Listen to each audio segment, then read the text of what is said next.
If you've ever stared at your 401k options, wondering whether to choose pre-tax or Roth contributions, you're not alone. Most people just guess or copy whatever their coworkers are doing. But the decisions you make about how to invest your money today will determine how much you pay in taxes for the rest of your life.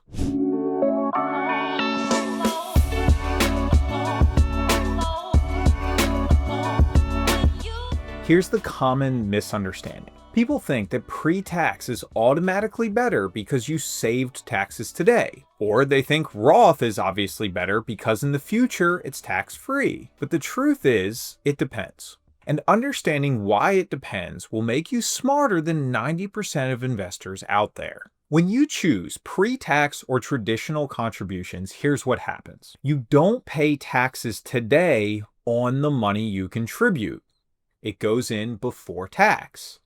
That money grows tax deferred, meaning no taxes while that money compounds. But once you retire and start pulling money out, then you'll get hit with taxes. So yes, you'll get to save taxes today and to invest the full dollar, but you'll owe taxes on every dollar that it grows into when you take withdrawals during retirement. Roth 401k or Roth IRAs work the opposite way.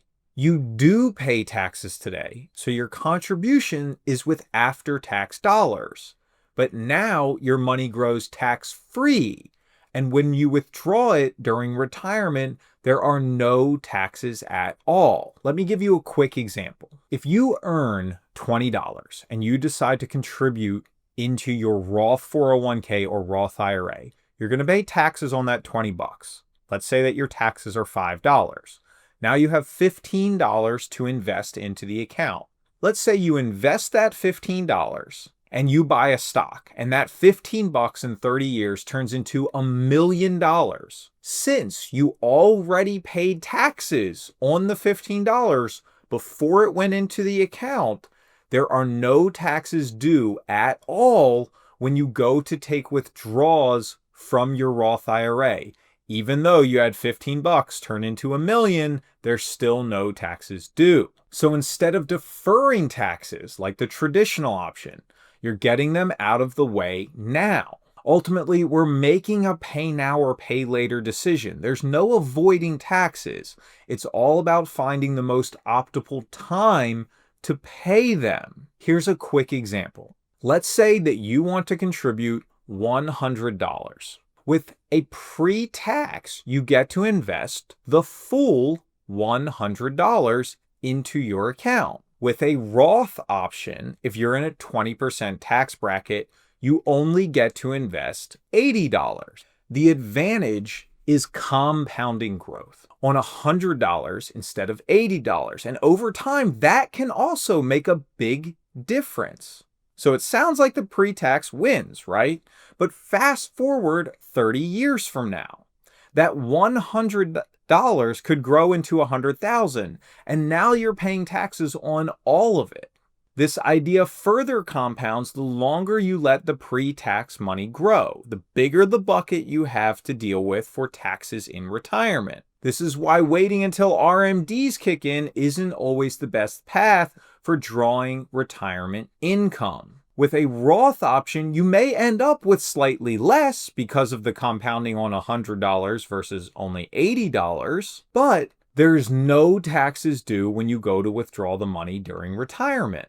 So I gave you two examples. I gave you the example of buying that stock for 15 bucks that turns into $1 million, and now it's completely tax-free. That may sound like a great option, right? That's a no-brainer. Then I gave you the example where you're going to invest 100 bucks, and if you put it in pre-tax, you get all 100 bucks, where if you're going to invest it after tax, you only get to compound on 80 bucks. The pre-tax money may turn into $100,000 one day, where the after-tax money only turns into $80,000 one day. That example can also make it seem like the pre-tax option is the no-brainer, easy way to go. But the reality is, when we look at the situation, suddenly that choice to defer taxes or to pay taxes today could have a huge price tag. So, how do you choose? Ask yourself two simple questions.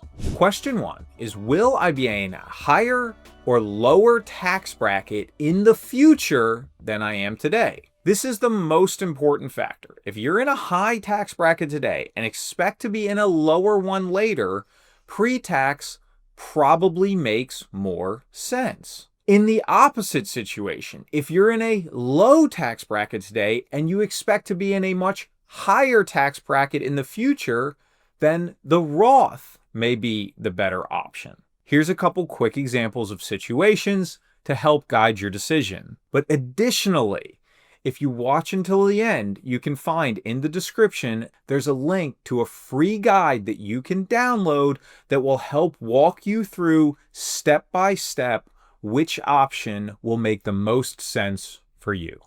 If you're in a higher tax bracket today, nearing retirement in peak earning years, or if you have a high income year with high bonuses or capital gains, if you're earning $200,000 or more as a single individual or $250,000 married. Those are situations where it probably makes sense to make your contributions pre-tax. That'd be pre-tax 401k or traditional IRA. If you're likely in a lower tax bracket today, where you're just starting out your career, building a new business or practice, maybe you're expecting large pensions in the future that would put you in a higher income bracket later, or maybe you're making under those $200,000 numbers, then the Roth option probably makes more sense for you today. So Roth 401k or Roth IRA. Thanks for joining us today. If you're enjoying this video, don't forget to hit that subscribe button. Question 2. Do you think that taxes will be higher or lower in the future than they are today? This one's a little bit trickier, but it's important. If you believe that our tax rates in the United States will go up in the future, then a Roth option might be the safer bet. If you think that tax rates may drop and be lower in the future, then the pre-tax option may be the safer bet. But if you ask me, I think it's pretty hard to justify the idea that tax rates are going to be lower in the future than they are today. A fun fact is that we're currently living in one of the lowest tax rate eras in US history. And given everything that we have going on with the nation's debt and other situations in the economy, I just find it really hard to believe that we're going to have lower tax rates in the future than we are today. So for many people, I do think that even if you're in a high tax bracket today, diversifying a portion of your income into a Roth account is probably a good idea. Let's recap. Pre-tax gives you more money to invest now, but you're going to pay taxes on it later. Roth makes you pay taxes today, but you'll never pay taxes on them again. The right answer for which to choose depends on your current tax bracket, your future income, and your beliefs about tax policy in the United States. Here's a quick general rule of thumb. If you're making over $200,000 and you're single, use pre-tax. If you're over $250K married, use pre-tax. Under that threshold, consider Roth. Ultimately, this decision affects your future income, retirement, and even estate planning. So talk to a planner to help them model it out and give you the best possible answer. Thanks for joining us today. I'm Rob. I'll see you in the next one, and don't forget to hit that subscribe button. And again, I put a link in the description below for a free guide that you can download that will walk you through step by step to help you determine which option, Roth or traditional, might be best for you.